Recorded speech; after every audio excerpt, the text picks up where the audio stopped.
This is Your Anxiety Toolkit, episode number 164.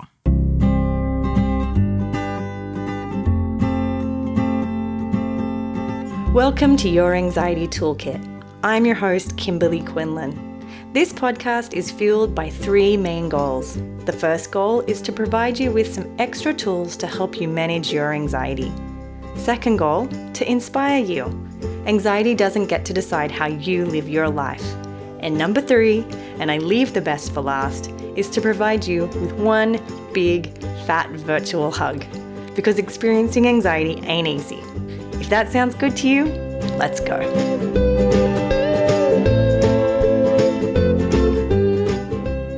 Welcome back, everybody. How are we all doing? This is pre-recorded before the election, so I actually have no idea how you guys are doing. I have no idea how I am doing. So I'm just here going to hope and pray that y'all are doing okay and that your hearts are full and that you're taking care of the people you love and you're breathing and you're taking especially good care of you and whatever it is that you're feeling. I really hope that that is where you are today. It is actually the night before the election. I'm getting all of these episodes recorded ahead of time for reasons that I will share a little later. But like I said, I don't know where you guys are. I don't know how things are going, but I am sending you love.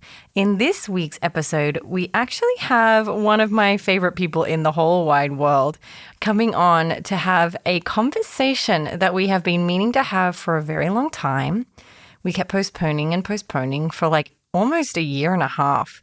And then we finally just said, hey, we have to do this conversation. So I'm so excited to have with us today amazing artist and advocate, Sean Shinnock. He is one of the sweetest souls that I know and just such a good person. So I'm so thrilled to have Sean with me today. And what we're talking about is the monsters that live inside us. Now, for those of you who have heard Sean speak before, he talks about how you can draw your monster and personify this monster and bring it to life and then have a kind of conversation or a relationship with it so that it can help you with your recovery. In our conversation, there was a twist because we started talking about our own monsters and then we started talking about the stigma that lives within us and the pain that we go through and what it's like to have a chronic illness and a mental illness and just to be human. And it was just such a beautiful, beautiful conversation with a dear, dear friend. So I'm excited just for you guys to listen in and hear what we have to say. And I just got so much from this conversation and I hope you do too. So I'm going to go right over to the episode. I hope you guys are doing extra well. Just a little bit of a reminder is even though the bonuses for ERP School have been taken away, ERP School is still available, as is Mindfulness School for OCD and BFRB School, the online course we have for hair pulling and skin picking. These are all available still. I have an open cart for those all throughout coronavirus. So if you have need or you really want to learn the skills, the gold standard science-based tools for OCD or BFRBs, go over to cbtschool.com and you can get your courses there. Just wanted to remind you of that because I haven't mentioned that in a little while. Or if you want to go over, you can also check out the awesome free resources we have there. You can also sign up for the newsletter. Lots of very exciting things happening at cbtschool.com. So let's just get to the episode because I know that's why you're here. Let's talk to Sean. I hope you enjoy this episode. Well, welcome. This episode is about 18 months overdue, I think. This was supposed to be recorded so long ago, but life just keeps on happening for us too. But I have today my dear, dear friend, Sean Shinnock. I'm so excited to have you here with me today. Thanks for having me. Okay. So first, I'm sure everybody knows who you are, but first just tell them who you are and what you do and all the good things. Yeah. So my name is Sean. And I've been, I would say, a mental health advocate for maybe 4 or 5 years now, doing public speaking in different projects, both collaborations and personal ones. And I call myself an artist, whether that or not that's true or not It's true. remains to be seen. It's true. It's true. A lot of my projects are creative and expressive in orientation. And I've done a few over the past several years, one being the Draw Your Monster project, where if they're up for it, if they want to do it, express their fears visually and be aware of their fears and really put them down on paper, and then not crumple up the paper and get rid of it or be angry at the paper. I want them to share space with it. So what I'll do is I'll have them take the piece of paper, and I usually, I've grown since then. So now I have a printer that prints out these cards. So you get your own Draw Your Monster card now, but I'll have them take the card with the design that they just made based on a very scary fear for them. And on the backside of that, they'll take a value, something very important to them, so that it encompasses both sides of the same object. A lot of how we as humans can do, there's a lot of black and white and everything in the middle, but this really incorporates the fact that we can have thoughts, we can have something that disturbs us, but we can also go about our life in a value-driven way. And so I'll have them put the value on the back, and then I'll have them do challenges with it, like hold it in their pocket, note when they forget about it, take it to a party with them, or when they're dancing, and they take it out and they remind themselves, depending on what side they look at, there's my value, or there's something that scares me. But hey, I'm out here dancing, so I'm doing okay. So that project is still going, and I'm still trying to build that. But I'm out in Boston. I do artwork for myself, and I also work at McLean Hospital right now. So good. You do so much, and everyone should really go over and see Draw Your Monster. It's so cool. I have the Draw Your Monster t-shirt, which I love so much. Yay. Can I ask what your monster looks like right now? Maybe we should just flip-flop off that real quick. Oh, what a wonderful question.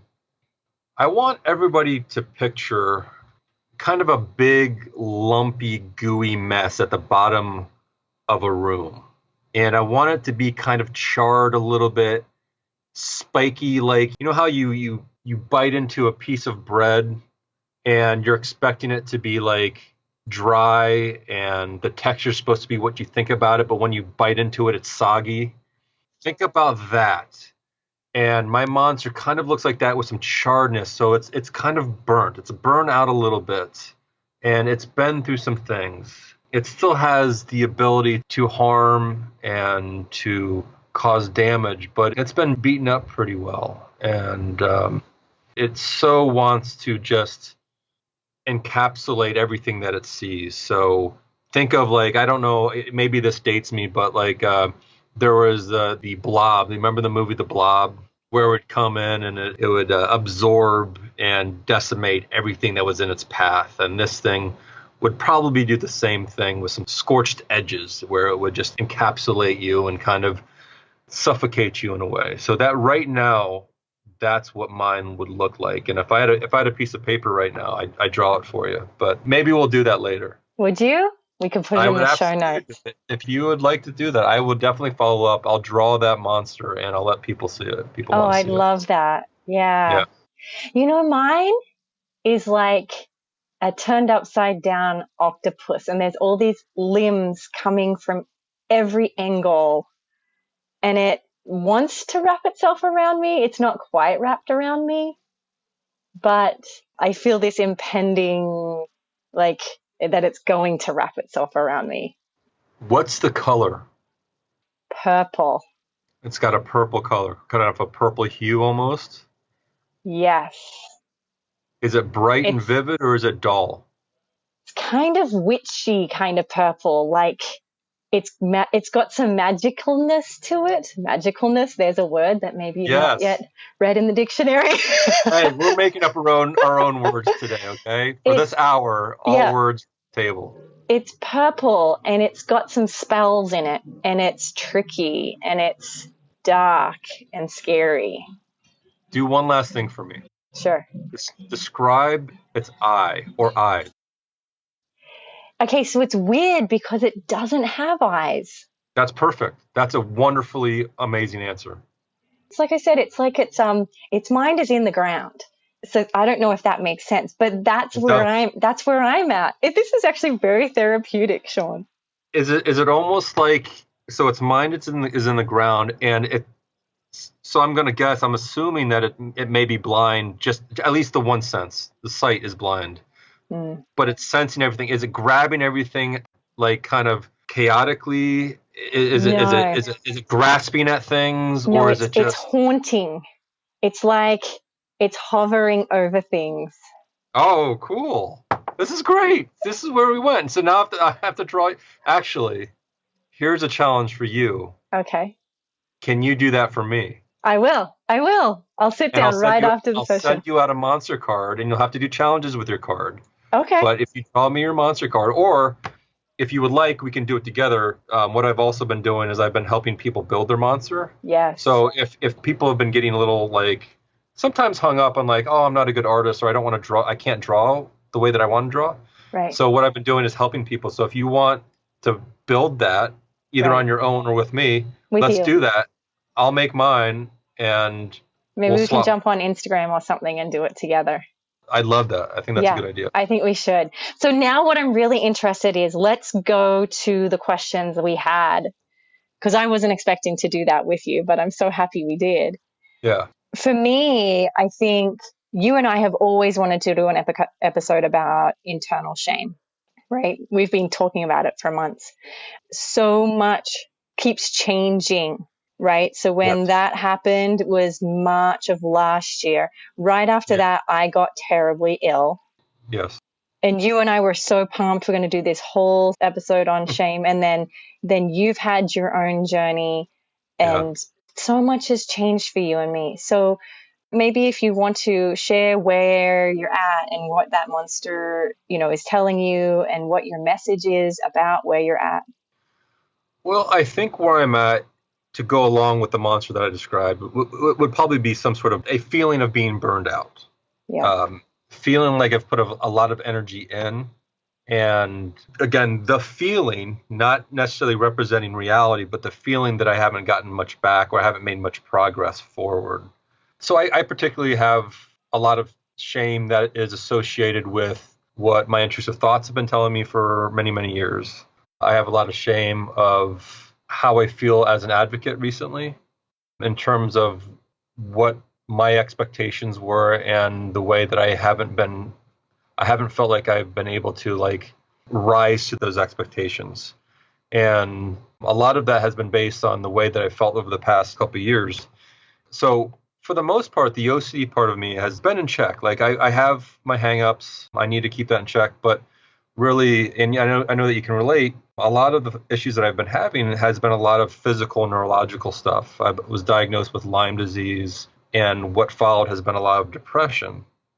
And what started to seep in was like, I was so very inspired and so very motivated to be someone who could help people both visually and vocally with my voice in the mental health arena, whether it's instilling some sort of inspiration in someone, motivating someone, relating to someone who might be listening to me, or looking at some of the things that I might draw and like connect with. And the past year, I've slid away from that, in that I started to feel bad. I started to go back into my own holes. And I'm like, how can I get out there and talk about being well and wellness and what you should and shouldn't do, quote unquote, or this is hope, and this is, you should, all this stuff. And I'm sitting there in my room, and I'm crying, and I'm alone, and I'm like, I have no hope right now. How the hell am I supposed to like go out there and disseminate that message if I'm not particularly believing in it right now? So I've really, really had to dig deep into myself, into what my values are, into what really makes me motivated, and really had to like open up some boxes that haven't been opened before, and like use some of the resources to help direct me back in the path that I want to go, at least generally. It doesn't have to be the exact path, but I had gotten off the path a little bit. And there was a tremendous amount of shame with that. I had gotten so much better after a lot of really good therapy and a lot of really nice victories in my life. I was feeling really, really good. And a lot of my friends. And so one of the themes I would like to talk about, if not today, but at some point, was gratitude. I'm very fortunate to have the friends that I do, but my friends started to see me doing really, really well. And then when you kind of go back and not doing really, really well, for me, it wasn't a sense of guilt, like I did something wrong. It was a sense of shame that I owned those feelings. Like I was those feelings of incompetence and the inability to live my life the way that I wanted to live my life. And how could I get stuck again?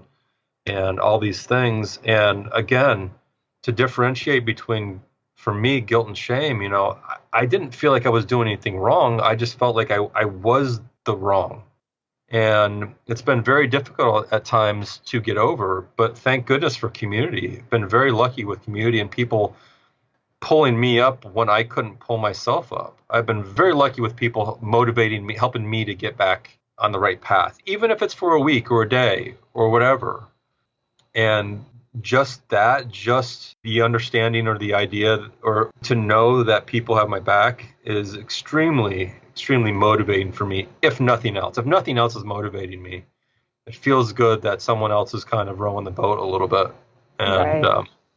And I want to get back into helping other people, paddle. Yeah. I immediately think of, you and me keep having this conversation about internal shame. And we used to talk about it through the lens of like you having OCD and me having an eating disorder and our internal shame about that. And now it's different. And I think with COVID, everything's different. Even if you didn't have medical issues or stuff, I think everybody is having to pull up their own stuff. Given that some people don't have the community, what is some of the things that you've been told by your community that has been helpful? Oh, well, that's a great question. And let me think about it just for a second. Because, of course, our minds like to draw blanks right when we're asked the question. Your monster is like, slow it down. So there's been a lot of different things that I've gotten from my community. And there's been validation. Mm-hmm. My community has, and when I say community, it's friends, family, and extended community in the mental health arena. Validation for my feelings, like not throwing those aside and be like, hey, you're feeling it right now. And I get that. How can I help? Just that has been very helpful. Just to validate some of the things I've been going through has been incredible. Just to know that I'm not alone, and I'm not losing it altogether, that there's some reality in the way that I'm feeling. That's been fantastic. I've had people come up and want to collaborate with me. And there's nothing better for me getting back on track than feeling like I'm doing something purposeful. And I've had a couple of people come to me and are like, hey, I believe in what you do, Sean. I think that you're a talented guy, and I like you, and we have a good friendship. Would you like to do this together, and we can do it and build something big and do it for a good cause? And to have someone come to me and ask me to do that, I'm just very thankful for people who have done that to me. I know it's easy for me to say, kind of talk up here and talk about community. I've been very fortunate, and I know that people don't have access to the wide breadth of community that I do. So I appreciate that question. I also have people in my community hold me accountable, which I think is important. Sometimes I don't do the self-accountability part as well as I would like to do. And to have accountability, I'm gonna butcher this. Accountability buddy. I don't know. Accountability, I love it. Accountability has been tremendous. And then also listening to their stories. Like I've listened to a lot of podcasts. Like I've listened to your podcast a lot. I've listened to our mutual friend Stuart Ralph's podcast a lot. And listening to other people's stories has been reviving in many different ways. Some of the things that like the IOCDF has done over the summer with Ethan's kind of just Ethan webinars, and he's funny and stuff like that. what I'll do sometimes is I'll do artwork and just have that on in the background as a sense of like an anchor to bring me back to center while I'm doing artwork. Just to have that in the background, knowing that they're like 40 or 50 people that I may or may not know watching Ethan kind of joke around. Not always joke, but like present very difficult topics in a very like digestible, like he does a very good job at like articulating some things. So yeah, those are a few ways that the community has helped me. Right. Well, see, the reason I love what you're saying is there you go. You've just gone and helped people. Because, what can you and I do amongst both of us having our own monsters, which we've already identified, is we can validate right now to anybody listening, like, look at us, we have monsters and you're not alone, right?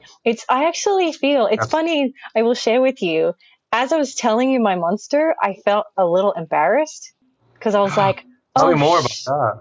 Well, I was like, shit, people don't want to know that I have a monster. And then I had to catch myself and be like, yes, they do. Yeah, yes, and I think absolutely do. Isn't that so funny? And that's what we've been talking about this whole time, you and I, separate to the podcast, which is this push and pull for everybody, I think, on I want to share that I'm struggling, but I don't want to share that I'm struggling because that brings its own issues. I want to validate people, but I don't want to tell them too much. There's this push and pull, and I think that keeps us in shame. I want to.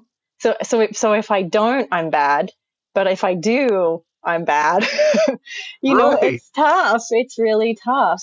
You're kind of like building these blocks of shame around you and kind of holing yourself into your own little self-made little cocoon there. And I've definitely done that myself, where I have felt like I didn't want to disclose anything to people because I didn't want to be a burden to them, and if I talk about my stuff a little bit, it's acceptable. But if I keep coming back to it and I bother someone, and eventually it's kind of like then there's some abandonment there. There's rejection, there's fear of rejection. And again, I've gotten lucky with my friends. They stick it out with me, but meeting someone new, oh my goodness, dating, like being vulnerable in those states is terrifying. It's terrifying.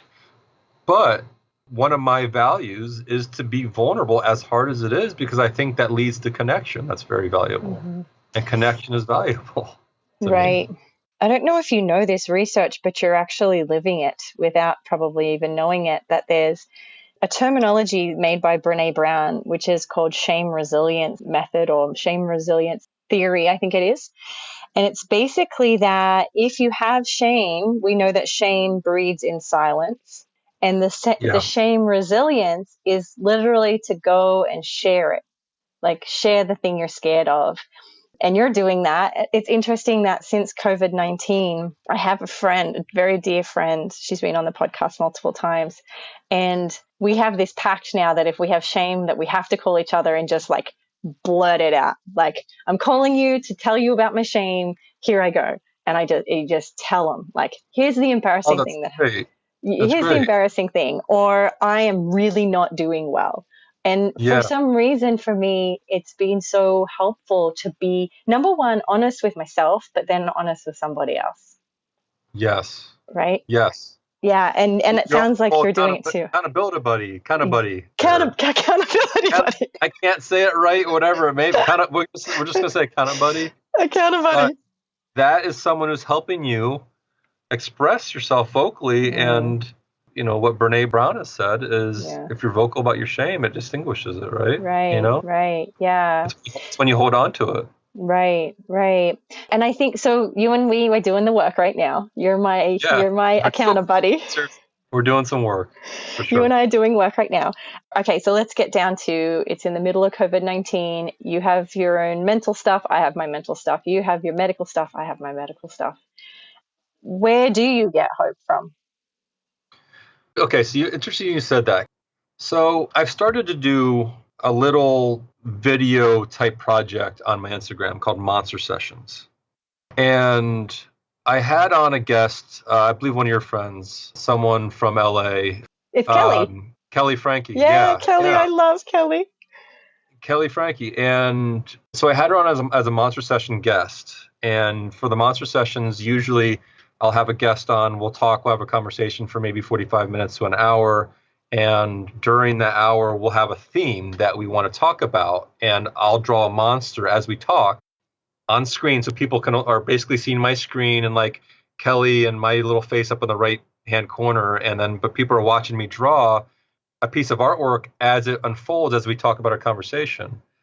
And our conversation was about hope.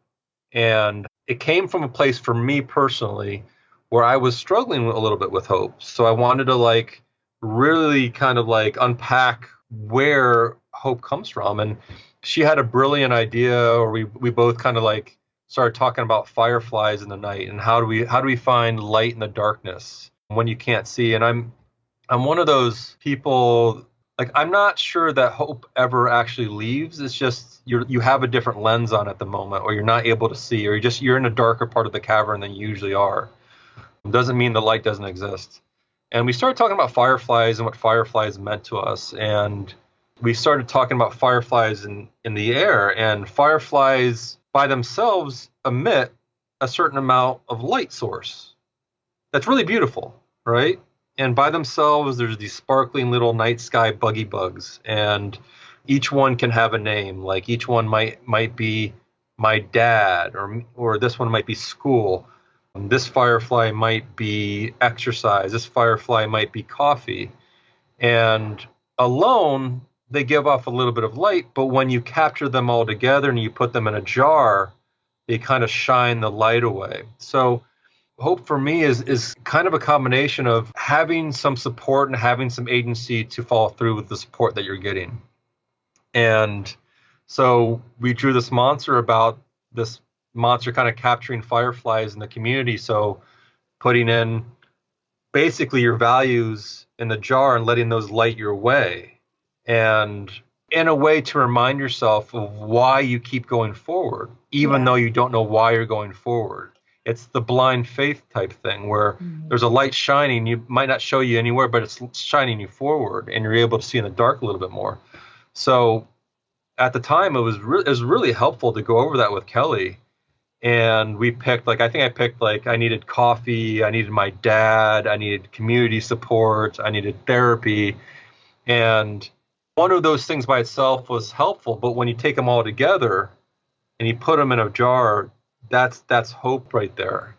And I can completely understand what it's like to feel like you've lost hope. I've been there, and I'll probably be there again. It's scary. It's very scary. You feel dark. There's nothing like feeling hopeless. And really what the hopelessness is feeling is helplessness. Yeah. Like you don't have the ability to change your own circumstances. And I think that's a story that we can tell ourselves, especially when anxiety is populating your brain. You don't feel well. The only thing you can think about is how you can't do anything that you want to do. Mm-hmm. And that floods, that gets in the way, that covers the eyes. Not to invalidate anybody's pain, but when I personally force myself to change perspective on things and see things in a different light and start to accumulate things that are valuable in my life, that's when I reinstill hope as something that drives me. Mm-hmm. I'm trying to think of, I love the firefly metaphor because it's so true, right? Yeah. And it's funny because I think a part of depression, I call it gathering. That's not a clinical term, but when we're depressed, we gather all of the negative things and then this happened and then that happens. But it sounds like what you're saying with the fireflies is you're gathering actually the light instead of gathering the dark, on purpose. 100%. Right? That's exactly what you're doing. Right. On purpose. Yeah, purpose. On deliberately. purpose. Right. Deliberately. Yeah. It's funny how I'm trying to relate to my experience. I think when I think of the lens of, I recorded a podcast this morning and I was talking about how I've been catching myself not so much depressed anymore, but throwing an adult-sized temper tantrum in my mind. And this isn't good, and this isn't good. And it's you know what I mean? And it's bitchy and it's whiny. And I think if I were to relate it, it's because I feel like that hand, that tentacle is like constantly just waiting to get me. Yes. But for me, it's been to catch this idea of it's scary because it's uncertain, but it's also hopeful because it's uncertain. Absolutely. So what better way of like starting to build up hope is to build up confidence. Right. So how do you build up confidence? You take that first step. Yes. That's the agency right there. Right. That's what the fireflies can't do for you. They can shine the way, but you have to take that first step. That's where the hope comes from. Right. So that first step or first couple steps, you take a first step. Hey, I'm still here. I'm still alive. I'm going forward. Maybe I can take another step. Then you've taken another step. Then you face the fear. Maybe you take a step backwards. Then you take a step forwards, and building that confidence to get back to a place where you're like, I think I can do this. I think I can do this. I have hope. Yeah. And there's kind of the debate of whether hope is a strategy or not. And, I hope that I will win $1 million, or I hope that I'll make $1 million, right? That's never going to get me $1 million. Right. What's going to give me the hope of attaining $1 million? But in order to maybe obtain that $1 million, I need to start taking some action to get there. Mm. That's where the hope is found. Yeah. Everything else is just lucky and fortunate. True. Okay, so this is so, again, as we said, we didn't know where we were going today. I love where we're going. This is so good. I want to return back to, I know we don't have a ton of more time, but you just asked the question before in terms of like, am I being a good advocate, or am I advocating? Do I have what they need? And you do, because you're walking the walk. What's the pain behind what's the shame piece there, do you think, around being a good advocate or not? My shame usually comes around how I view my own character. So I'll question what my motives are. I'll question kind of being an imposter on a stage. Yeah. Why am I doing this advocacy work? Am I doing this to like look good and have people like me? Am I doing it because I really do care about helping people? And I think it's a little bit of both. Yeah. I mean, I think there's in altruism, there is some sort of thing that you get back from that drives you to do more. Right.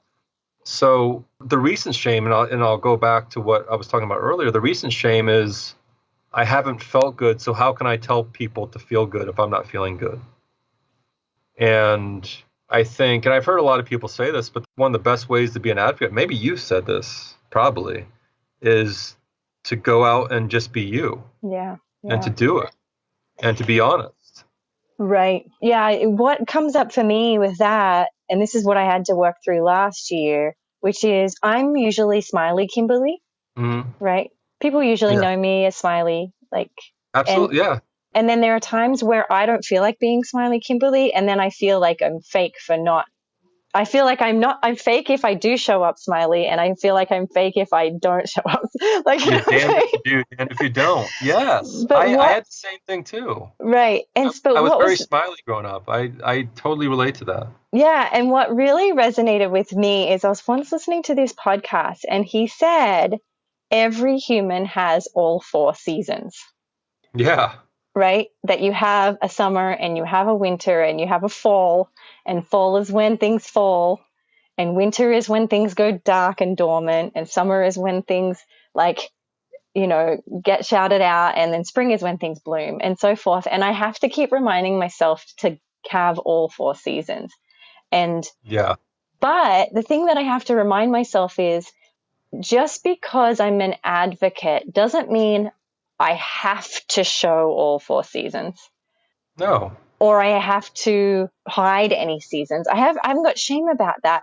But I think a part of it for me, and what I'm learning as an advocate, is I'm allowed to have all 4 seasons, but I'm not inauthentic if I don't shout all 4 seasons. Yes. I love this 4 seasons metaphor. Right. And I think it's so true. Right. It just helps me.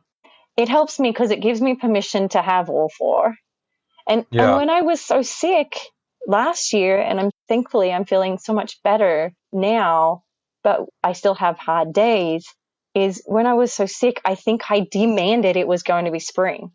Like, no. Oh, interesting. Right? Like, no, it is not going to be fall and it is not going to be winter. It is spring, right? and that was my biggest problem. That probably took a lot out of you. Yes. Like, I know this from doing the same thing. It took, slapping on a mask and a smiley face just to appease what I feel like other people want to perceive from me. Yeah. Is exhaustive. The exhaustion that comes from it is I can't describe it, and it always leads to burnout for me. Yeah. And I like the 4 seasons thing. Is like you're going to have the dark days of winter, and you're going to have the summery days of summer, the sunny days of summer, and you're going to have the new growth of spring, and you're going to have the change in fall. And I think it's wonderful to be able to celebrate those. So like, in terms of the advocacy, what I've been trying to get better at is being a little bit more flexible in that way and allowing myself to feel all those things and be okay with that, because that's human. That's what people relate to. And they can, superheroes and people who are like bulletproof are fun to like watch and entertain. But in terms of like connecting with, not a lot of us on the planet Earth can really connect with that. No. And relate to that and learn something from that. Right. And that's why I think I found it so helpful, was he had actually said I can't remember what it was, the context was, but he was saying he was having a difficult time. And he said, when people asked how I was, I told them I'm going through a winter phase or a fall phase or something. He said something to that extent. And he said people immediately knew what I meant.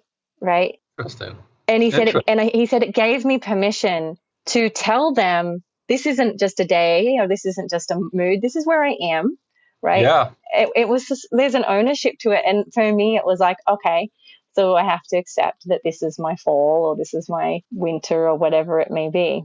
What I also like about that is even if it's summertime, there can be tremendous amounts of thunderstorms going on in the summer. Yeah. And even in the darkest days of winters, I've had some of the most fun snowball fights. So it can change in a day, right? It can change in a day. Sometimes it's what you do with it. And it's not how you react necessarily, but how you respond to it in the way that you want to respond the best that you can. Yeah. Okay, so we went full circle there. Okay, so let me sort of wrap this up and see what you think. So what we started with was we're already there. Like I said, there might be a stage 2 here of this conversation. So what we're saying is we have monsters. Correct me if I'm wrong. There's shame about the monsters, and there's burnout, and there's reasons we have the monsters. But your metaphor is to collect the fireflies and to be aware of the fireflies and acknowledge them. Mm-hmm. Of course, first we said to validate. And then my thought was to give yourself permission to be in a season that you're not so fond of. And maybe do both at the same time. Yeah. Be in the season and always be on purpose collecting the fireflies in your life. Yeah. Yeah, I think to simplify the fireflies thing is think of the fireflies as your values. Yeah. And let your values light the path, and then you take the step. Yeah, I love it. Well, listen, I adore you. Same back to you. Thank you so much for having me on here. I've been looking forward to it for 18 months now. I will see you in less than 18 months, I promise you. All right, well, thank you so much, Sean. I will post with everyone where your links are in terms to get a hold of you. Can you tell us where they can get a hold of you? So I put a lot of my artwork and projects on my Instagram, which is at @Shinnock, SSHINNOCK. You're more than welcome to email me at shinnock@gmail.com.